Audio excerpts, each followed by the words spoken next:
Hi students, I am Dr. Arvindraj R, Consultant Physician and Diabetologist, Assistant Professor in Sree Balaji Medical College and Hospital. I've got MBBS and MD, memberships in multiple professional bodies, multiple papers and manuscripts published in national and international journals, multiple books and monograms published. I've got 2 patents titled Insulin Pump with Continuous Glucose Monitoring, the other one titled System Ambulatory Blood Pressure Monitor. I'm also the recipient of the award given by IMA in 2024 as the best in general medicine. Today, let's have a brief discussion on the topic Chronic Obstructive Pulmonary Disease. COPD can be defined as the disease with persistent respiratory symptoms and airflow obstruction, characterized by airflow limitation which is not fully reversible. Airflow limitation is usually progressive and associated with an abnormal inflammatory response of the lung to various noxious particles or gases. COPD can be further classified into emphysema, chronic bronchitis, and smaller airway diseases. The pathogenesis of COPD are chronic cigarette smoking exposure, inflammatory cell activity, structural cell death, and disordered repair. Yep, COPD is seen in almost 7 to 8% of the adults, higher in urban population than the rural population, and it's almost 38 to 55 million cases has been reported. There are multiple risk factors such as environmental or external factors, which includes cigarette smoking, air pollution, occupational exposure. Host individual factors such as genetic predisposition, example alpha-1 antitrypsin deficiency. There can also be airway hyperresponsiveness or asthma overlap.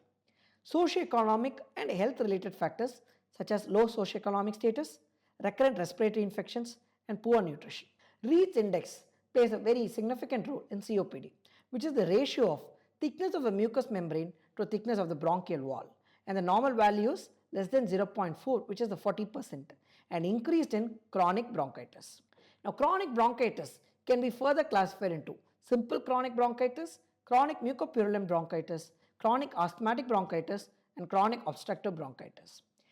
Basically, it occurs due to the irritants which causes inflammation, infiltration by the CD4 and T lymphocytes, macrophages, and neutrophils. There can also be hypersecretion of the mucus, hyperplasia, or hypertrophy of the submucosal gland in larger airways. The clinical features of COPD are as follows. Cough, initially present in winter, in the morning, later increases in duration, severity, and frequency. Sputum usually will be scanty or mucoid, more in the morning. Rarely will be blood-stained. Breathlessness, relatively insidious, aggravated by infections. There can also be wheeze, fever, chest tightness. Now, coming on to emphysema. Emphysema is a chronic lung disease characterized by abnormal, irreversible dilatation of the air spaces distal to the terminal bronchiole. It can again be further classified into centri-acinar emphysema, pan-acinar emphysema, distal acinar emphysema, and irregular emphysema. Centri-acinar usually involves the central part or the proximal part of the acina. Pan-acinar, where there will be uniform dilatation of the air spaces beyond the terminal bronchiole. Distal acinar usually involves the distal part of the acini, and it can lead to spontaneous pneumothorax. Irregular emphysema usually results because of prior diseases or infections such as tuberculosis. The pathogenesis of emphysema usually it occurs due to protease-antiprotease imbalance theory. Normally, the alveolar macrophages and neutrophils release proteolytic enzymes which are neutralized by the antiprotease such as the alpha-1 antitrypsin.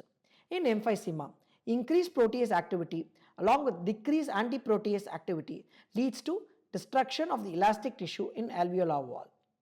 Oxidative stress, which is the oxidant-antioxidant imbalance, which usually occurs due to cigarette smoking, resulting in inactivation of the alpha-1 antitrypsin, causing unopposed elastase activity. There can also be inflammatory cell infiltration. Smoking and pollutants recruit neutrophils, macrophages, and CD8 cells.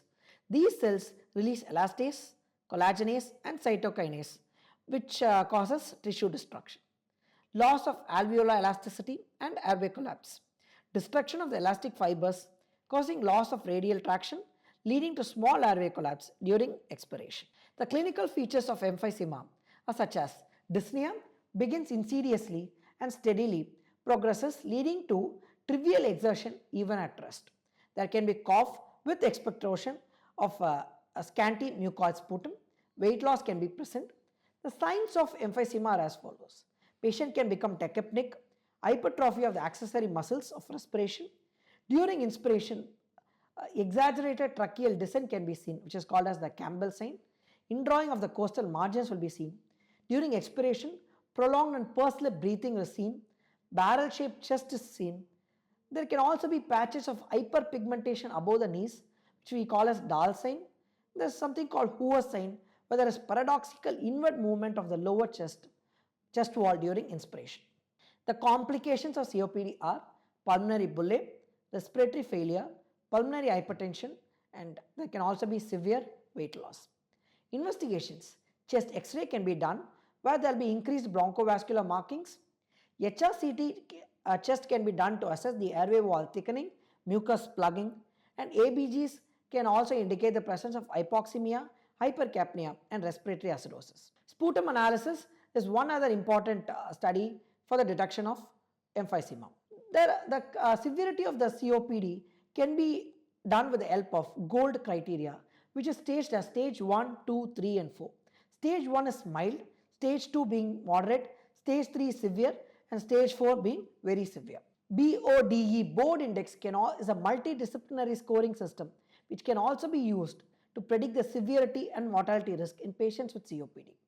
B, the components are B for BMI, O for airflow obstruction, D dyspnea, and E is exercise capacity. The goals of the treatment are as follows.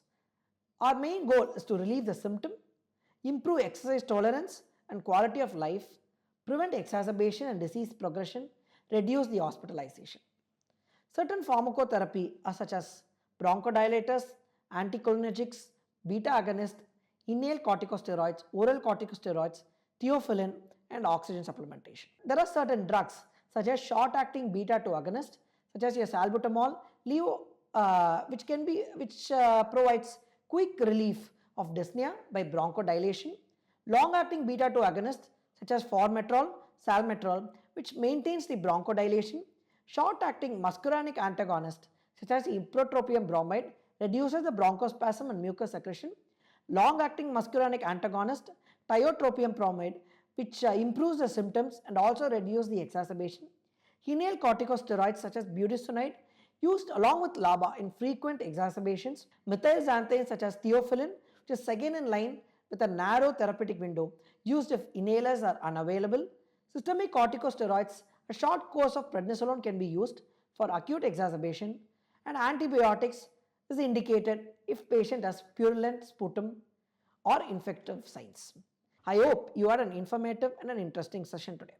I'll meet you again with another interesting topic. Thank you.